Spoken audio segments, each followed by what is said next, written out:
Sean, thanks for opening the door for us. It's an honor to know you and, well, visit the museum. Leo, it's amazing you're here. Thank you very much for coming. I've talked to several people who know who you are, and it's you carry a lot of weight.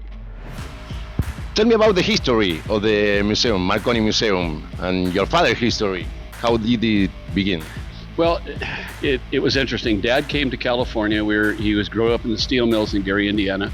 Came to California in 1954, actually 59, with a 54 Chevy, pulling a U-Haul trailer with me at 18 months old and $500 in his pocket to make his fame and fortune. And you see around you, the rest is history. And that's where it started, and we got to California. And today, what is the goal of charity of this museum? Well, what we did is when I was 6 years old, we lived in a place called Covina, and the Mexican border is about an hour and a half away. So we had some people that worked in our facility that were of Mexican descent, and they had family down in Mexico. So at 6 years old, my dad would take us down there, and my mom, we'd pack up the Volkswagen bus, a 1963 23 window bus, which is worth $250,000 today. We'd pack it all up with toys throughout the course of the year, and clothing and money, and we'd take it down to the Mexican border. We'd cross the border, took it left, and there's some very, very needy areas up on the hills. So that's where the philanthropy for us as a family started. And we go down there 2 or 3 times a year, taking clothes and food and medicine and whatever else we could take down there. And that's where it started for our family. And then it eventually rolled into the museum. And I'll tell you that story shortly.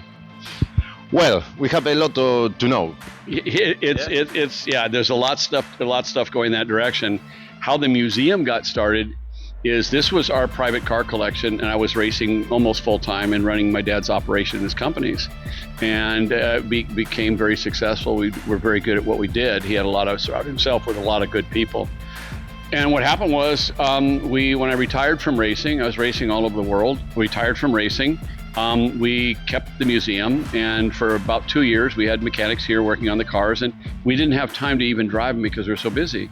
So what my dad ended up doing is he had an idea. He said, let's donate the entire car collection and the museum to the Marconi Foundation for Kids, and we'll use it to generate money for kids at risk. And I said, what?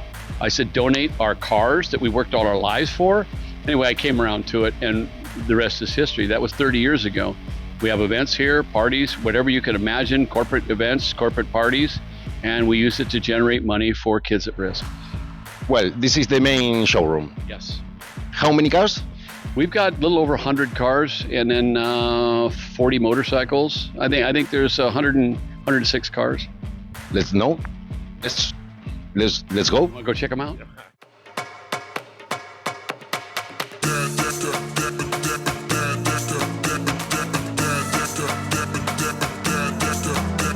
Well, Sean, let's start. You ready? With the Ferrari? Well, a red Ferrari. Let's start with Red Ferrari. This is a 550 Maranello. This was my father's favorite car. It's V12, normally aspirated. It's 6-speed gated transmission. This was his favorite of the Ferraris that we had. And the yellow? Yellow one. It was ordered for Cher by Sonny, and Sonny and Cher, the actors and obviously a singer. Mille Miglia. This was a bucket list project that my dad and this is a 195S Ferrari. Actually, it's a 166. It's just been verified. This was one of the original factory race cars. It's right now, it's worth about $7.3 million. This was the 50 or 53rd Ferrari ever built. It is a 195S or 166 millimeter.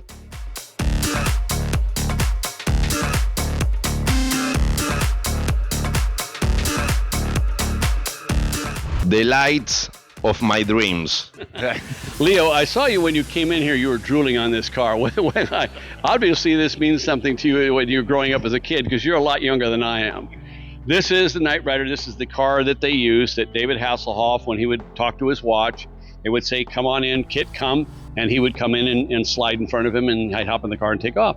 What it is, it's got a chain drive that runs across from the steering to the other side. There's a shaft that runs back.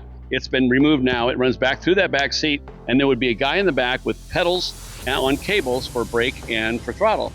Now, he would sit in the back with a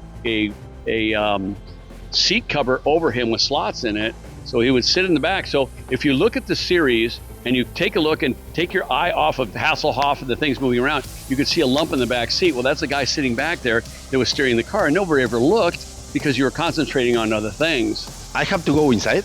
You have to go inside. Oh. You have to get the full effect. Wow, Sean, I'm dreaming, Yeah. but I wake up. Yeah, well, just make sure it doesn't turn into a nightmare.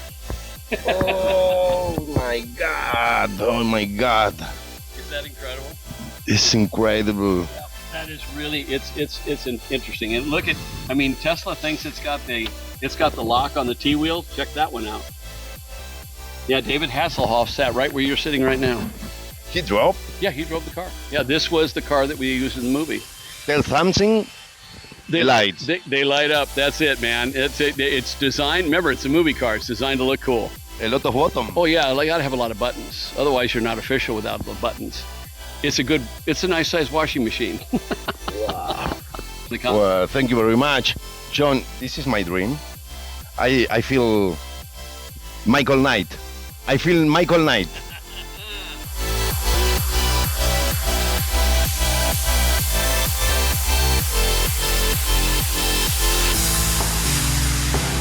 Sorry, John, but this is my car. You're a very interesting man. This is a part of American culture. This is the General Lee. This was the promo car that went to Europe. There was 3 of these cars built, 2 for the United States and 1 for Europe. And these are the promo cars for the original series. During that series, they crushed, destroyed, or burnt 370 cars to make the series. So it was sad. It was a neat movie and a neat series, but it was just, they destroyed so many of these Chargers that we may never see. I mean, with 370 out of the potential restoration package with all these cars, they're all gone. We'll never see them again because they all got crushed. The unique part about this car is all the stars sign the back of it, and all the men in the group here, they all want to see this signature. This belongs to Daisy, or Flash. All right. This was Roscoe's dog Flash, but anyway, Daisy was the one that everybody wants to see. So it's a very unique car. It runs really good. It's a lot of fun. Here, let me take you over. We're going to show you how the video is neat, but the audio is just as fun.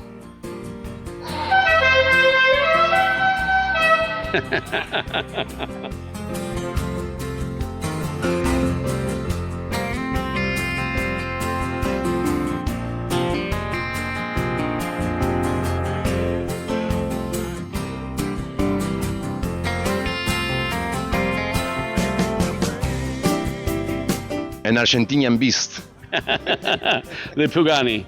It is an amazing car. This is one of 6 of the race cars. It is here in the museum on loan from a friend of ours.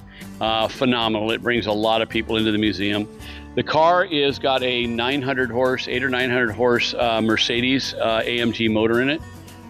It is all carbon fiber, as you can see.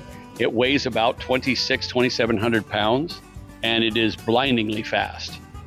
Pretty amazing car, and its debut was here in the museum about 2 months ago, and we packed the place. It was pretty crazy. It's just to hear the car. If you look on our Instagram, you can listen to what the car was fired up, and it's pretty impressive.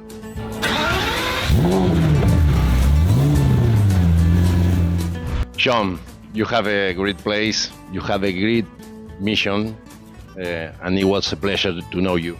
It was a real pleasure to know you. I've found out a lot more about you since we started talking, and it's pretty impressive what you do. We greatly appreciate everything you're doing for the museum and the foundation, and any way you've helped in the past and going forward. Thank you. You're very welcome.